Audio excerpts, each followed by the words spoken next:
నువ్వు ఎప్పుడైతే ప్రియదేవుని బిడ్డలారా దేవుని సన్నిధిలో నీకు వేటి కొరకైతే నువ్వు ప్రార్థించడం మొదలు పెడతావో అవి నీ జీవితంలో నువ్వు పొందుకోబోతున్నావు. ప్రియదేవుని బిడ్డలారా నేను ధైర్యంగా చెప్పగలుగుతాను. ప్రియదేవుని బిడ్డలారా నేను నా సేవ తొలి దినాలలో వెంకటేష్ అనేటువంటి నా ఫ్రెండ్ ఒక అతను ఉండేవాడు.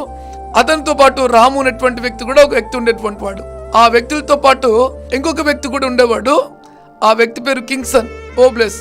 మేమందరం కూడా కడప సబ్జేలో వెనకల ఒక అడవిలోకి వెళ్ళేసి అక్కడ ప్రార్థన చేసేవాళ్ళం.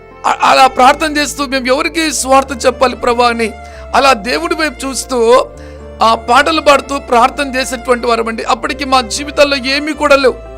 కానీ దేవుడు ఆ ప్రార్థన విని నిజముగా ఒంటరిగా వెళ్ళి అరణ్యములో ప్రార్థన చేసేటువంటి వారు అండి.